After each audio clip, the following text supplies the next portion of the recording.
सो और आगे देखते हैं माइक्रो प्रोसेसर में हमारे MCQs 141 से। ओके, यहाँ पे तो स्टैक और सब रूटीन हमारा टॉपिक है। तो स्टैक जो होता है works on the principle of, तो हमारा लीफो पे वर्क करता है, जो प्रिंसिपल का नाम है लीफो, लास्ट इन और फर्स्ट आउट। मतलब कुछ इस तरीके से कह सकते हैं कि ये है, तो आप इसमें इन करोगे यहाँ से लास्ट से, और फर्स्ट से, या फिर आप ऊपर से आउट करोगे इस तरीके से। तो stack works on the principle of LIFO. एक बार और लिख देता हूँ, लीफो। ये इंपॉर्टेंट है, इस तरीके से प्रिंसिपल पूछा जाता है अलग अलग चीज़ों का, तो वो अच्छा खासा इंपॉर्टेंट है MCQ। उसके बाद आता है विच of the following statement is correct. तो कौन सा स्टेटमेंट करेक्ट है? तो यहाँ पे क्या है कि a register access is much faster than a memory access. तो जो रजिस्टर का एक्सेस होता है वो काफ़ी ज़्यादा फास्ट होता है as compare to memory access. ये मच फास्टर वाला स्टेटमेंट हमारा ठीक है। उसके बाद आता है what is the length of stack pointer. Stack pointer हमारा कितना होता है? 16 बिट्स लंबा होता है। उसकी लेंथ हमारी 16 बिट्स की होती है। ये भी काफ़ी इंपॉर्टेंट है स्टैक पॉइंटर के बारे में। लीफो के प्रिंसिपल पे वर्क करता है, 16 बिट उसकी लेंथ होती है। उसके बाद नॉन मास्केबल इंटरप्ट, केवल एक इंटरप्ट ट्रैप जो कि नॉन मास्केबल है और हाईएस्ट प्रायोरिटी का है। फिर बात आती है कि following is not a vectored interrupt. तो ये वेक्टर्ड इंटरप्ट नहीं है, तो हमारा INTR जो है केवल, बाकी तीनों वेक्टर्ड इंटरप्ट है। तो INTR हमारा कि नॉन वेक्टर्ड इंटरप्ट है, नॉन वेक्टर इंटरप्ट है। तो इसको पढ़ लेते हैं कि इंटरप्ट एक वेक्टर इंटरप्ट नहीं है। INTR ये एक इंटरप्ट संकेत है। सभी इंटरप्ट संकेतों में INTR संकेत की प्रायिकता निम्नतम होती है, मतलब सबसे लो वाला हो गया। तो जो वेक्टर्ड है मतलब उनकी तरफ वेक्टर का मेन डिफरेंस क्या होता है मैग्नीट्यूड से, कि वेक्टर के पास डायरेक्शन भी होती है।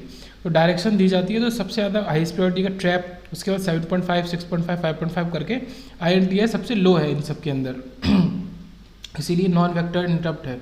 फिर आता है कि total number of pins of 8085। ठीक है, टोटल नंबर ऑफ पिंस हमारी 40 पिंस होती हैं। ये तो हमने पीछे भी देख लिया। तो ये हमारी 40 पिन टोटल होती हैं, 20 इधर 20 इधर। इसको DIP बोलते हैं, डुअल इन पैकेज।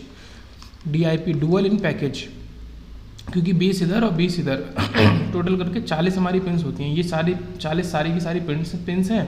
अब इसमें कुछ इंपॉर्टेंट क्या है, जैसे रीसेट इन, रीसेट आउट। रीसेट इन हमारा एक्टिव लो है। रीड और राइट का बार, ALE, SLD, SOD, SID, SOD, serial input data, serial output data, ready. और INT ये बार ये एक्टिव लो होता है। INTR ये इंटरप्ट एक्नॉलेजमेंट बार है, ये इंटरप्ट है। फिर ये हमारा RST 5.5, 6.5, 7.5 और ट्रैप, ये सब हम लगभग पढ़ चुके हैं। HLD hold, clock out. इसमें मेन है कि एड्रेस की हमारी 7 ये हैं और 8 से 15 ये हैं, तो 16 तो केवल पिन हमारी एड्रेस की ही हो गई। इस तरीके से पूरी 40 पिन है हमारी। उसके बाद बात करते हैं कि इन 8085 micro processor after the execution of कौन सी XRAA इंस्ट्रक्शन, तो क्या होता है? The zero flag is set. तो हमारा जीरो फ्लैग जो होता है वो सेट हो जाता है। तो इस इंस्ट्रक्शन को याद रखेंगे, XRA और A। यहाँ पे ये A ऑब्वियसली अकोमुलेटर के बारे में बात कर रहा होगा, अकोमुलेटर। तो हमारा इसमें क्या होगा, जीरो फ्लैग सेट हो जाएगा, जीरो फ्लैग सेट। उसके बाद बात करते हैं कि इनमें से 1 बाइट की इंस्ट्रक्शन कौन सी है। वो पूछ रहा है कि 1 बाइट की इंस्ट्रक्शन इनमें से कौन सी है। JMP तो है नहीं, वो 3 बाइट की है। यहाँ पे SPHL केवल जो है वो एक 1 बाइट का निर्देश है, जबकि हमारा SHLD, इसको मैं ये ग्रीन से करता हूँ, JMP SHLD ये 3 बाइट तथा पास मशीन साइकिल का हमारा इंस्ट्रक्शन है। और XRE जो है ये हमारा 2 बाइट का इंस्ट्रक्शन है। तो JMP, SHLD, STA ये सारे 3 बाइट के हैं। ये SPHL हमारा 1 बाइट का है। MOV हमारा 1 बाइट का है। उसके बाद बात करते हैं 152 की, the microprocessor uses the dash register to sequence the execution of the instruction. जब भी बात आती है इंस्ट्रक्शन के एग्जीक्यूशन की, तो नेक्स्ट इंस्ट्रक्शन कौन सी एग्जीक्यूट होगी उसको उस चीज़ की नॉलेज किसको होती है? तो सीधे PC को होती है, प्रोग्राम काउंटर को होती है। यहाँ पे प्रोग्राम काउंटर आ जाएगा। उसके बाद आया कि 148 में the instruction that exchange stack top with HL pair. तो कौन सी इंस्ट्रक्शन स्टैक के टॉप में जो कंटेंट है उसको HL पेयर से एक्सचेंज कर देता है, तो वो हमारा XTHL है। तो हो गया, तो इसका नाम ही है एक्सचेंज से XTHL। तो ये exchange top with HL pair, तो ये नाम भी इसका उसी पे फिट बैठ रहा है, XTHL, exchange top with HL pair. उसके बाद बात करते हैं 153 की, कि इन 8051 माइक्रो कंट्रोलर। देखो 8051 जो नंबर है ये हमारा माइक्रो कंट्रोलर का नंबर है, ना कि माइक्रो प्रोसेसर का, ये माइक्रो कंट्रोलर है। तो ये पूछ रहा है इसमें कि कौन सा स्टेटमेंट सही है। इसके अंदर बोथ रैम एंड रोम दोनों ही अवेलेबल होती हैं। अब जहाँ पे वो ये कह रहा है कि ROM is not available, ROM is not, तो ये गलत हो गया। तो 8051 माइक्रो कंट्रोलर में दोनों ही अवेलेबल होती हैं। उसके बाद बात करते हैं 149 की, कि in which T state does the CPU sends the address to memory और input output and the ALE signal for demultiplexing. तो टी अलग अलग बहुत सारी स्टेट्स होती हैं, जैसे कि क्वेश्चन में हमने देखा था कि 18 टी स्टेट्स हैं। यहाँ पे पूछ रहा है कि कौन सी वाली टी स्टेट में हमारा CPU जो एड्रेस होता है वो मेमोरी को और input output and the ALE signal भेजता है फॉर डी मल्टीप्लेक्सिंग। मतलब मेमोरी को एड्रेस भेजता है पहली चीज़, और इनपुट आउटपुट और ALE सिग्नल भेजता है उसी मेमोरी को फॉर डी मल्टीप्लेक्सिंग। तो ये हमारा T1 स्टेट में होता है। तो जस्ट यहाँ पे केवल स्टेट का नाम याद रखना है कि T1 स्टेट में हमारा ये चीज़ होता है कि मेमोरी को एड्रेस या फिर input output and ALE signal भेजा जाता है for D multiplexing, T1 state. उसके बाद ये 8051 माइक्रो कंट्रोलर के बारे में कुछ चीज़ें हैं कि 8051 माइक्रो कंट्रोलर में चिप मेमोरी शायद 4 KB होता है, रैम हमारा 128 बिट की होती है, और सॉफ्टवेयर फ्लैग 128 यूज़र होते हैं, data bus 8 bit, address 16 bit, और 32 हमारे जनरल पर्पस रजिस्टर होते हैं 8 बिट 8 बिट के। तो यहाँ पे इंपॉर्टेंट बात क्या है, देखो ये तो सेम है 8 बिट डेटा बस और 16 बिट एड्रेस, तो यहाँ 32 जनरल पर्पस GPRs होते हैं। तो ये एक अच्छी बात है, इंपॉर्टेंट अलग बात है। फिर यहाँ पे हमारा फ्लैग भी 128 बोले गए हैं, यूज़र फ्लैग, तो ये नंबर है। तो ये 8051 माइक्रो कंट्रोलर के बारे में बातें हैं, तो ये इंपॉर्टेंट बात याद रखेंगे। 32 general purpose register, 128 user flag, chip data memory RAM की हमारी 128 बिट की होती है बिट में, और चिप मेमोरी प्रोग्राम जो होता है रोम हमारा वो 4 KB का होता है। उसके बाद क्वेश्चन में 50 में एक छोटा सा प्रोग्राम दिया है और पूछ रहा है the instruction in which flags is not affected are not affected. तो वो हमें बताना है किस फ्लैग में इंस्ट्रक्शन हमारी in which flags are not affected. तो इंस्ट्रक्शन इन विच फ्लैग,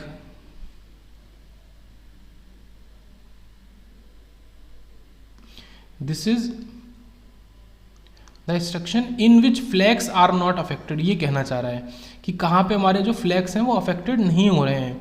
तो हमारा देखो ये मतलब ये 4 इंस्ट्रक्शन दिए डिफरेंट, बस इसमें से ये हमें बताना है किस किस में फ्लैग अफेक्ट होता है किस में नहीं। तो शुरू की तीनों में हमारा फ्लैग अफेक्ट नहीं होता, केवल RAR में हमारा फ्लैग अफेक्ट होता है। तो HL, LD, SP, HL, push H, ये तीनों में हमारा फ्लैग पे कोई फ़र्क नहीं पड़ेगा, बस हम ये बताना था। दिल्ली मेट्रो में पूछा था, ये MSQ टाइप का क्वेश्चन था, इसमें फिर ये पेयर खुद ही बना दिए 1 3 ये करके। तो RAR फ्लैग में RAR 3.1 फ्लैग का प्रयोग करते हैं, वहाँ पे फ्लैग का प्रयोग हो जाता है। तो RAR जो होता है उसमें फ्लैग का प्रयोग हो जाता है। तो केवल RAR में हमारा फ्लैग आएगा, हाई या लो होगा, जो भी होगा सेट रीसेट, बाकी तीनों में हमारा नहीं होगा। तो RAR में हमारा फ्लैग्स अफेक्ट होता है। उसके बाद 154 की which of the following statement is correct. तो हमारा बी वाला करेक्ट है कि HLDA signal is generated by 8085 for DMA controller. तो HLDA सिग्नल को हम किसके लिए जनरेट करते हैं? For DMA controller, direct memory access के लिए। ये DMA direct memory access controller के लिए हम HLDA सिग्नल को जनरेट करते हैं। अच्छा, बाकी जैसे D है, D में वो क्या कह रहा है, इसी HLDA की जगह कह रहा है वो होल्ड, तो ये गलत हो गया, होल्ड नहीं HLDA को करते हैं सर जनरेट। अब C में क्या कह रहा है, HLDA signal is generated by DMA controller for 8085। तो ये बाई DMA फॉर 8085 है, तो ये इस वजह से गलत है कि बाई 8085 फॉर DMA कंट्रोलर के लिए जनरेट किया जाता है, मतलब 8085 के द्वारा जनरेट किया जाता है HLDA। उसके बाद आगे बढ़ते हैं यहाँ पे देखते हैं कि 158 के अंदर यहाँ बात हो रही है कि कौन सा हमारा फील्ड प्रोग्रामेबल डिवाइस नहीं है। तो इसमें क्या है कि क्योंकि ये हमारा है, ये भी है और ये भी है, ये आप इस लिस्ट से चेक कर सकते हैं कि ये तीनों फील्ड प्रोग्रामेबल है हमारे। इसमें क्या है, माइक्रोसेल एरे, PLA PL दोनों हमारे आ जाते हैं, ठीक है, प्रोग्रामेबल लॉजिक एरे और एरे लॉजिक। उसके बाद FPGA, ये इंपॉर्टेंट है काफ़ी, फील्ड प्रोग्रामेबल गेट एरे। फिर CPLD आ गया, कॉम्प्लेक्स प्रोग्रामेबल लॉजिक डिवाइस। इसी तरीके से EPLD है, ASIC है, एप्लीकेशन स्पेसिफिक इंटीग्रेटेड सर्किट, और PLC है हमारा प्रोग्रामेबल लॉजिक कंट्रोलर। तो यहाँ पे जो PLD है केवल वो नहीं है लिस्ट में, तो फिर ये जो ऑप्शन है हमारा B, ये गलत है, यहाँ पे आंसर होगा D। तो PLD हमारा जो होता है वो फील्ड प्रोग्रामेबल नहीं है, बाकी सारे फील्ड प्रोग्रामेबल है, और PLD का नाम भी प्रोग्रामेबल लॉजिक डिवाइस ही है। उसके बाद बात करते हैं 155 की, कि after the execution of following programme the content of the accumulator will be, accumulator का कंटेंट क्या होगा। तो पहले मूव इसका क्या मतलब होता है MVI A, मतलब अकोमुलेटर में इस चीज़ को डाल लें 45H को, फिर DAA है, फिर ऐड ये है 45H। तो ये चीज़ क्या बताना चाह रहा है कि हम 45H को उठा के अकोमुलेटर में एक बार डाला, फिर से हमने दूसरी बार डाला। अच्छा, यहाँ क्या लिखा है DAA केवल एडिशन के बाद प्रभावी होता है, जब एडिशन कर देते हैं तो प्रभावी होता है। तो ये जो पहला वाला DAA है इसका कोई यूज़ नहीं है, दूसरे वाले DAA का हमारा इस्तेमाल है। तो ये कर दिया, बाद में ये हॉल्ट तो इंस्ट्रक्शन को रोकने के लिए होता है। तो ये 45H मिला के हमारी क्या बना देंगे 90H, सीधे से उसका 2 टाइम्स कर देंगे। ये ऐड करके भी दिखाया है, तो ये इजी था। उसके बाद 158 हो गया, और पहले 159 देख लेते हैं। तो theoretical dividing line between reduced instruction set computing risk microprocessor and complex instruction set computing six microprocessor. तो वो कहना चाह रहा है कि ऐसी कौन सी पतली ये थ्योरेटिकल डिवाइडिंग लाइन है रिस्क और सिस्क के बीच में, वो हमें बतानी है। तो instruction execution rate to be 1 instruction per clock cycle, ये हमारी दोनों के बीच की एक थ्योरेटिकल डिवाइडिंग लाइन है कि instruction execution rate to be 1 instruction per clock cycle, की इंस्ट्रक्शन के एग्जीक्यूशन करने का जो रेट है वो केवल हर एक क्लॉक साइकिल पे एक ही इंस्ट्रक्शन हमारा हो सकता है रन। मतलब सीधे से साफ भाषा में कि एक क्लॉक साइकिल दोगे तो एक इंस्ट्रक्शन रन होगा।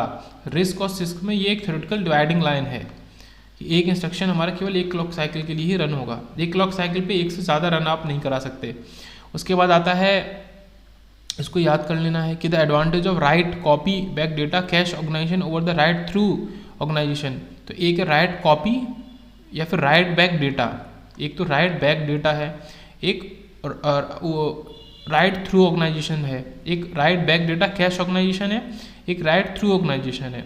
तो write back data cache organisation का क्या एडवांटेज है राइट थ्रू ऑर्गेनाइजेशन से, तो वो लेस मेमोरी बैंडविड्थ रिक्वायरमेंट होती है उसकी, ये है बस उसकी रिक्वायरमेंट होती है मेमोरी की रिक्वायरमेंट हमारी कम होती है। जो पहले वाला है ये कॉपी बैक डेटा कैश वाला है। ओके, तो ये याद रखना है। उसके बाद microprogramming refers to, microprogramming का सीधा सा मतलब है emulation, programming at micro level नहीं। अच्छा, यही होता है तो वो पूछता क्यों, अगर माइक्रो प्रोग्रामिंग को आप तोड़ के लिख दो प्रोग्रामिंग एट माइक्रो लेवल तो फिर वो MCQ को पूछता। उसके बाद the use of storage to implement the control unit नहीं, एरे प्रोसेसिंग नहीं, एमुलेशन सीधे से हमारा एमुलेशन को ही माइक्रो प्रोग्रामिंग कहते हैं। उसके बाद हमारा आता है 160, इसमें क्या बात हो रही है कि इन 8255, अभी हमने 8080 पढ़ा सबसे बेसिक, उससे 8085 बना, फिर हमने 8086 भी देखा था, ये सारे माइक्रो प्रोसेसर थे। फिर हमने 8051 देखा जो कि हमारा माइक्रो कंट्रोलर था। अब हम देख रहे हैं 8255, port C can work as 8-बिट पोर्ट इन। तो 8255 कोई माइक्रो प्रोसेसर होता होगा, उसमें ये कह रहा है कि पोर्ट C जो होता है वो 8-बिट पोर्ट की तरह काम करता है, लेकिन केवल मोड 0 में ही ऐसा होता है। तो ये याद रखना है कि 8255 में पोर्ट C 8-बिट पोर्ट की तरह काम करता है, बट ओनली फॉर मोड 0।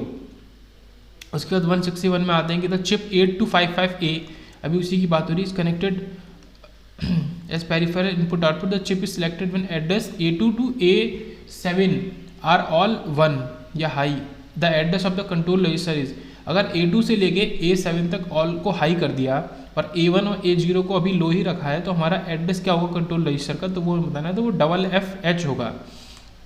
मतलब अगर ये बोल रहे हैं A1 इस तरीके से और A2 से A7, तो ये हमारा 0 0 फिर 1 1 1 1 1 1 2 3 4 5 6 7, हाँ ये आ गया। अब इसके रिगार्डिंग जो वो होगा एड्रेस वो मैं बताना है। MSB इधर है, MSB हमारा ये वाला MSB है, हमारा FFH होगा, बस ये हमें याद रखना है, FFH होगा इसके रिगार्डिंग।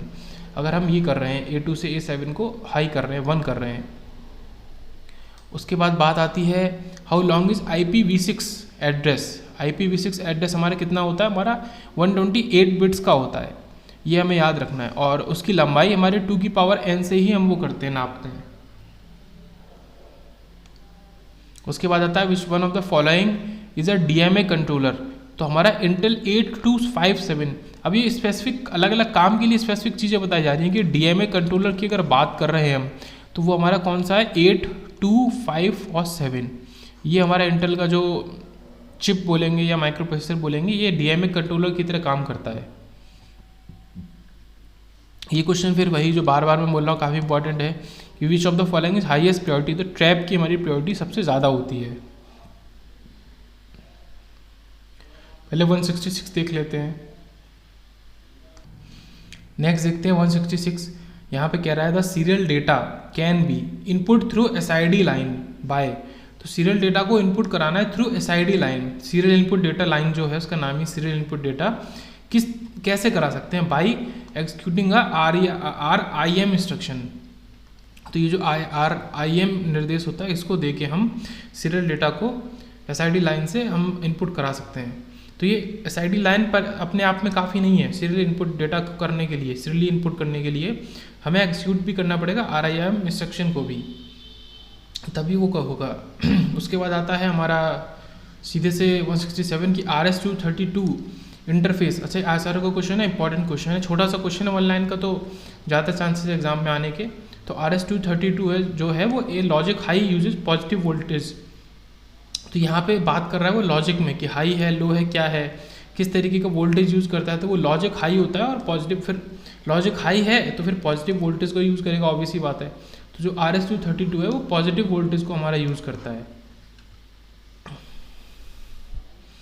उसके बाद एक क्वेश्चन ये है, तो ये मतलब सीधे से क्या है कि याद कर लेंगे, अगर इस तरीके से हमें दिया है A14-15 को तो वो एंड गेट करा दिया है, और A13 और 12 को वो क्या कर दिया है, ये एक्सॉर गेट करा दिया है, ये एंड गेट है।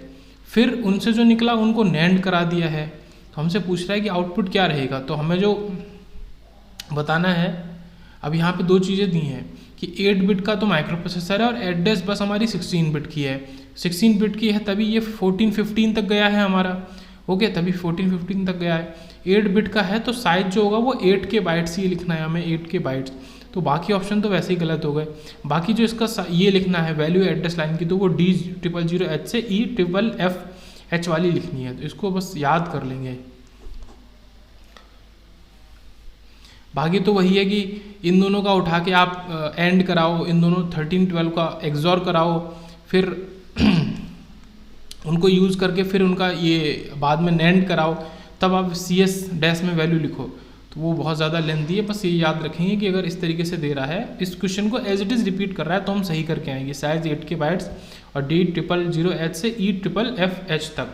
उसके बाद आता है 168 कि the content of the file will be lost if it is open in, अगर उसको ओपन करते हैं हम W मोड में, राइट मोड में ओपन करते हैं फाइल को, तो उसका कंटेंट हमारा नष्ट हो जाएगा। यदि फाइल को निम्नांकित में खोला जाता है तो फाइल की सामग्री नष्ट हो जाएगी। तो कब होगा, जब W मोड में खोलेंगे। अलग अलग तरीके के मोड है, W+A+A मोड। अगर W मोड में हम फाइल को खोल देते हैं तो उसका कंटेंट लॉस हो जाता है। उसके बाद बात करते हैं which of the following are level triggering interrupts. कौन से लेवल ट्रिगरिंग हमारे इंटरप्ट हैं, तो INTR तो है नहीं, इसलिए यहाँ पे नहीं आता। अब बच्चे हमारे RST 7.5 भी नहीं है, तो ये 7.5 ये तीनों में है, तो ये इस वजह से नहीं होगा। तो केवल 6.5 और 5.5 ही हमारे लेवल ट्रिगर इंटरप्ट हैं, और 7.5 नहीं है। देखो हमारे कौन कौन से इंटरप्ट थे, INTR हमारा नहीं है लेवल ट्रिगर, ट्रैप भी नहीं है, और ट्रैप तो हार्डवेयर इंटरप्ट है, और हमारा RST 7.5 भी नहीं है। ये इंपॉर्टेंट बात है कि RST 7.5 हमारा लेवल ट्रिगर नहीं है। बचे कौन से, 6.5 और 5.5, तो ये दोनों हमारे लेवल ट्रिगर हैं। उसके बाद ये भी काफ़ी अच्छा क्वेश्चन है मूरेज लॉ के बारे में। The performance gain that can be obtained by, performance gain हमें ऑब्टेन करना है, उसने शुरू में ही कह दिया क्वेश्चन के अंदर। तो can be obtained by improving some portion of the computer can be calculated using.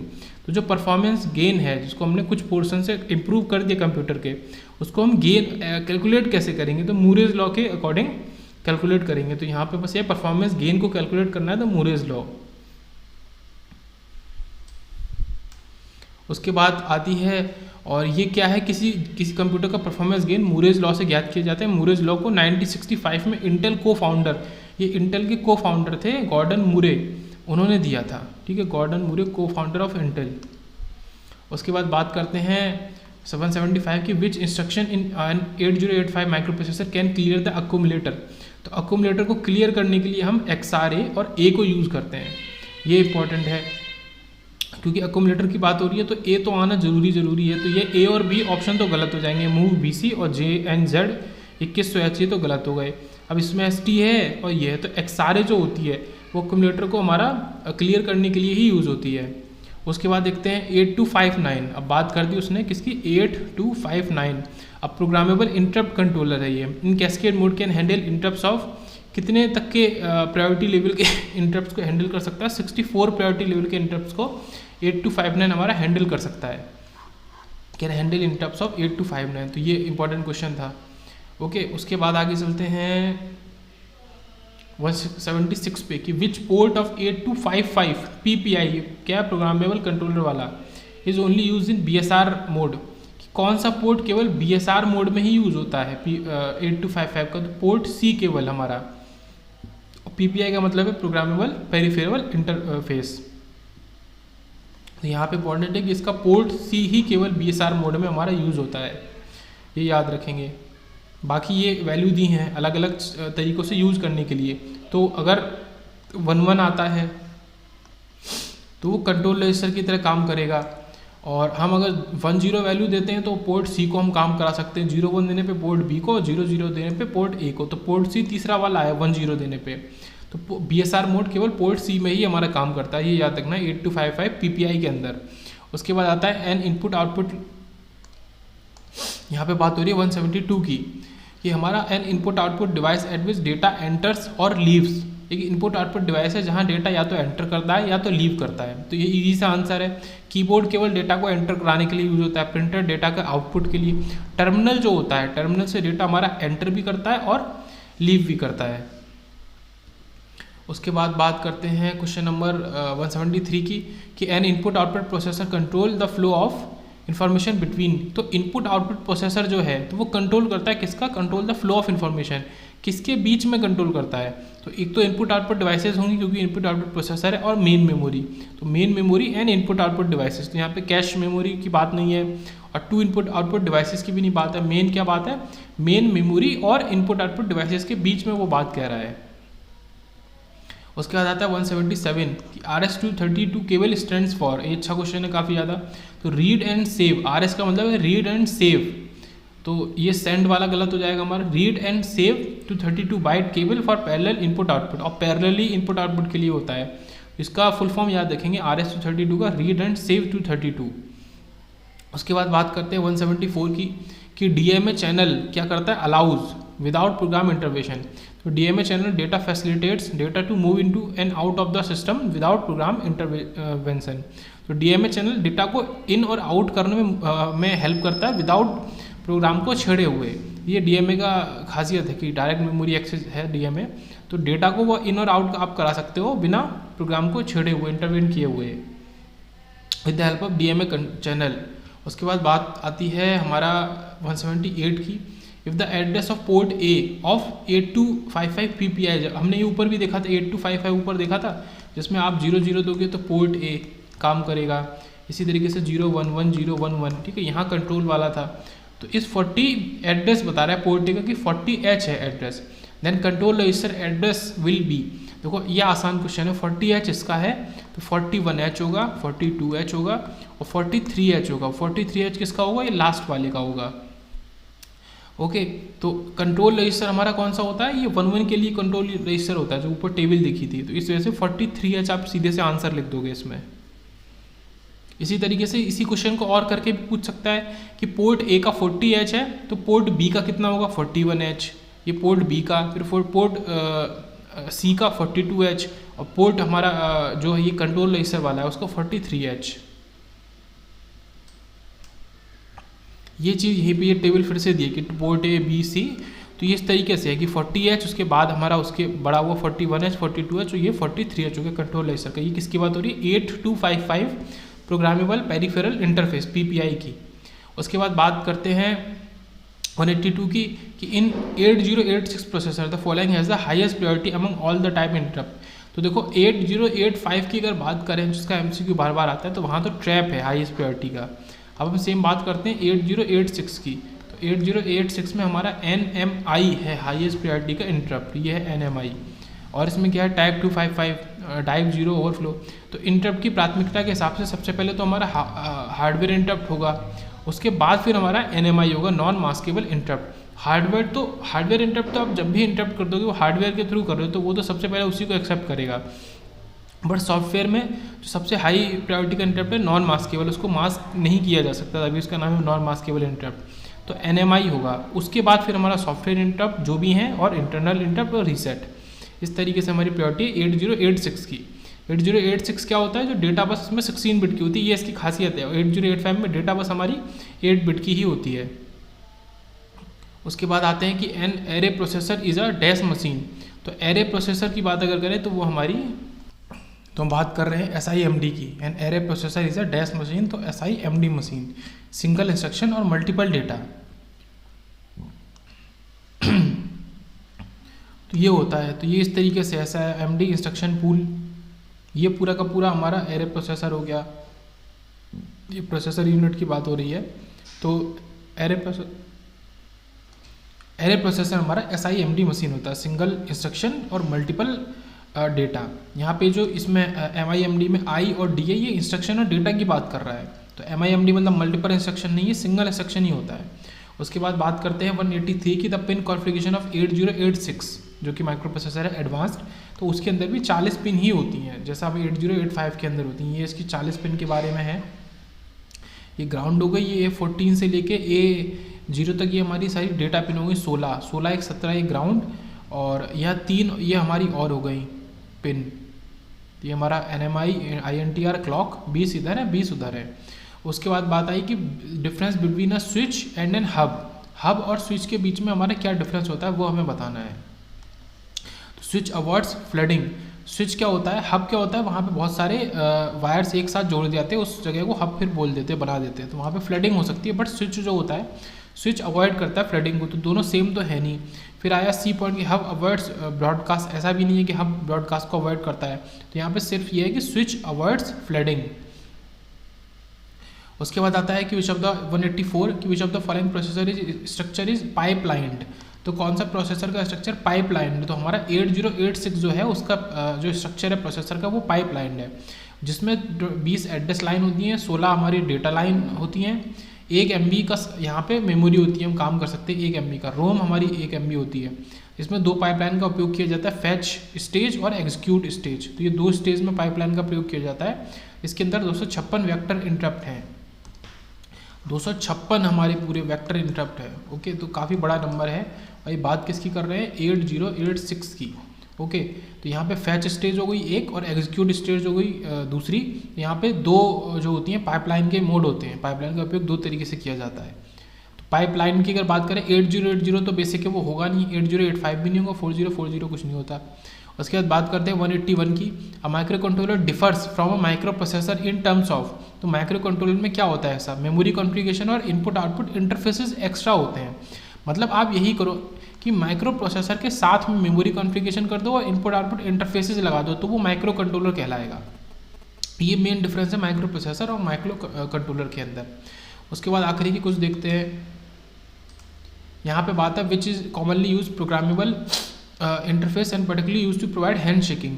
तो यहाँ पे कौन सा हमारा जो चिप सेट है वो कॉमनली यूज होता है फॉर प्रोग्रामेबल इंटरफेस के लिए, और कभी कभी उसको हम हैंड शेकिंग के लिए भी यूज़ करते हैं। तो 8255 जो है ये है हैंड शेकिंग के लिए। 8255 ये जो PPI है, PPI प्रोग्रामेबल पेरिफेरल इंटरफेस, तो ये कभी कभी हैंड शेकिंग के लिए भी यूज़ होता है और नॉर्मली ये प्रोग्रामेबल इंटरफेस की तरह यूज़ होता है। उसका नाम ही है 8255 PPI।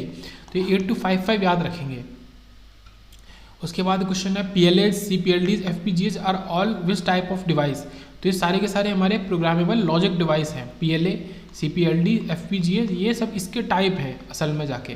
तो SLD है नहीं, EEPROM तो हमें पता है क्या होता है, इरेजेबल प्रोग्रामेबल रोम। SRAM भी स्टैटिक रैम है हमारा, ये सब नहीं है। ये तीनों के तीनों हमारे PLD हैं, प्रोग्रामेबल लॉजिक डिवाइस हैं।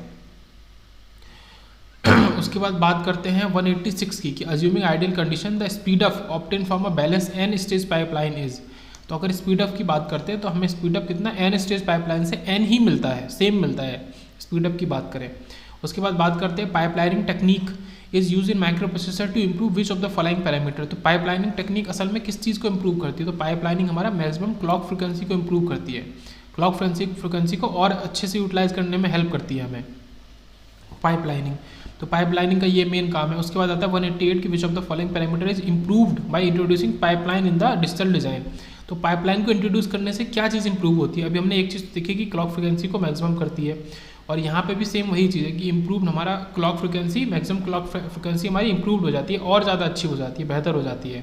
तो पाइपलाइनिंग के ऊपर 2 क्वेश्चन ये ISRO ने पूछा है, और फिर ये ISRO में 2013 और 15 में 2 बार पूछा गया है। उसके बाद आते हैं लास्ट 195 है बस, 190 पे आते हैं। Which of the following computation will take minimum number of clock cycle. तो कौन सा कंप्यूटेशन कम से कम क्लॉक साइकिल लेगा, ये हमको बताना है। ये कुछ कंप्यूटेशन है कि A है, फिर A×3 है, A/3 है, A/4 है। तो ये हमारा सबसे कम कौन सा लेगा? तो हमारा A/4 जो है, B = A/4, वो हमारा सबसे कम क्लॉक साइकिल लेगा। यहाँ पे लॉजिक क्या लग रहा है? लॉजिक ये बताया जा रहा है, यहाँ पे बात हो रही थी मिनिमम क्लॉक साइकिल की, मेन बात ये हो रही थी। लॉजिक क्या है कि भाजक मतलब डिवीजन जितना बड़ा होता है उसके द्वारा क्लॉक साइकिल की संख्या उतनी ही कम होती है। मतलब हम डिवीजन जो कर रहे हैं, जैसे A/ अगर हम 10 कर देंगे तो इसमें सबसे कम क्लॉक साइकिल लगेगी। तो ये यहाँ पे लॉजिक बताया जा रहा है कि ये दोनों तो मल्टीप्लिकेशन है, इनकी बात तो हटी गई। डिवीजन के अंदर और सबसे बड़ा डिवीजन, जैसे यहाँ पे B = A/4 है, वहाँ पे सबसे कम क्लॉक साइकिल हमारी लगेंगी। उसके बाद ये इंपॉर्टेंट है कि विच इंस्ट्रक्शन ऑफ 8051 माइक्रो कंट्रोलर, अब माइक्रो कंट्रोलर की बात कर रहा है, is use for reading data from code memory. तो डेटा को रीड करने के लिए फ्रॉम कोड मेमोरी से हम MOV-C जो इंस्ट्रक्शन है इसको यूज़ करते हैं 8051 माइक्रो कंट्रोलर के अंदर। उसके बाद आता है 192, विच of the following addressing mode is not usable in XCH instruction. तो XCH इंस्ट्रक्शन में कौन सा एड्रेसिंग मोड हम यूज़ नहीं कर सकते हैं? तो हमारा इमीडिएट मोड जो है वो हम यूज़ नहीं कर सकते हैं। ये नहीं वाली बात है कि XCH के अंदर हम इमीडिएट मोड को यूज़ नहीं कर सकते हैं, डायरेक्ट को कर सकते हैं, इनडायरेक्ट रजिस्टर को कर सकते हैं। उसके बाद लास्ट के 2-3 ही बचे हैं कि 194 की बात करते हैं। When the 8051 is reset and the line is high, पहले इसको रीसेट कर दिया, लाइन को हाई कर दिया, the PC program counter points to the first program instruction in the. तो PC हमें पता है कि हमारा प्रोग्राम इंस्ट्रक्शन की तरफ पॉइंट करता है, लेकिन कह रहा है कि फर्स्ट प्रोग्राम इंस्ट्रक्शन की तरफ पॉइंट करता है, कहाँ पे? In the internal code memory. तो कोड मेमोरी वो भी इंटरनल। तो यहाँ पे एक तो कोड की बात होनी जरूरी है, कोड मेमोरी और इंटरनल भी। बाकी तो इसमें ऑप्शंस में external code memory, internal data memory और एक्सटर्नल डेटा मेमोरी। तो केवल कोड मेमोरी, वो भी इंटरनल टाइप की, वहाँ पे हमारा प्रोग्राम काउंटर पॉइंट करता है जब हम 8051 को रीसेट कर देते हैं तब। तो ये यहाँ पे इंपॉर्टेंट बात है समझने की। उसके बाद आता है हमारा 195 कि to establish a communication between 8085 microprocessor and 8255 PPI chip, the status of the chip select would be. तो ये इजी सा क्वेश्चन है कि हम 8085 तो हमारा नॉर्मल माइक्रो प्रोसेसर है, और 8255 जो PPI होता है, उनके बीच में अगर कम्युनिकेशन हमें करना है तो चिप का स्टेटस हमें लो रखना पड़ेगा, तभी उनके बीच में कम्युनिकेशन हो सकता है। The status of the chip select input would be low. Last question देखते हैं। तो इसमें आता है 193 की suppose that the same clock signal is used to increment the microprogram counter. तो माइक्रो प्रोग्राम काउंटर को इंक्रीज करने के लिए, बढ़ाने के लिए सेम ही क्लॉक सिग्नल का हमने यूज़ किया है। अब पूछ रहा है कि विच असर्शंस इज और आर ट्रू। तो यहाँ पे micro instruction execution time is at least 2 clock period. तो ये गलत है, ऐसा हमारा ज़रूरी नहीं है कि माइक्रो इंस्ट्रक्शन एग्जीक्यूशन जो है उसको कम से कम 2 ही टाइम पीरियड लगें, 2 क्लॉक पीरियड लगें, ऐसा नहीं है। So micro instruction execution time can be overlap with the फैचिंग the next micro instruction. तो जो पहले वाले का टाइम है उसको हम उस टाइम को ओवरलैप करा देंगे दूसरे वाले से, तो ये चीज़ ठीक है यहाँ पे। और तीसरा क्या है कि unconditional branch microinstructions must necessarily take longer than the other types. तो ये कह रहा है कि जो अनकंडीशनल ब्रांच माइक्रो इंस्ट्रक्शंस हैं, ये माइक्रो इंस्ट्रक्शन का हमारा टाइप है अनकंडीशनल ब्रांच, ये थोड़ा सा लॉन्गर टाइम हमारा लेता है बाकियों से। ये पॉइंट ठीक है। तो एक तो क्या है कि पहले वाले इंस्ट्रक्शन को, माइक्रो इंस्ट्रक्शन का एग्जीक्यूशन हम दूसरे वाले से ओवरलैप करा सकते हैं। दूसरा क्या है कि अनकंडीशनल ब्रांच हमारा टाइप का माइक्रो इंस्ट्रक्शन है वो ज़्यादा टाइम लेता है अदर से, ये चीज़। और ये जो कह रहा है पहला कि माइक्रो इंस्ट्रक्शन एग्जीक्यूशन कम से कम 2 क्लॉक पीरियड लेगा, ये बात सही नहीं है, ज़रूरी नहीं है। सही हो भी सकती, कभी कभी 2 ले सकता है, बट ज़रूरी नहीं है। तो ऑप्शन 2 और 3 यहाँ पे सही होंगे।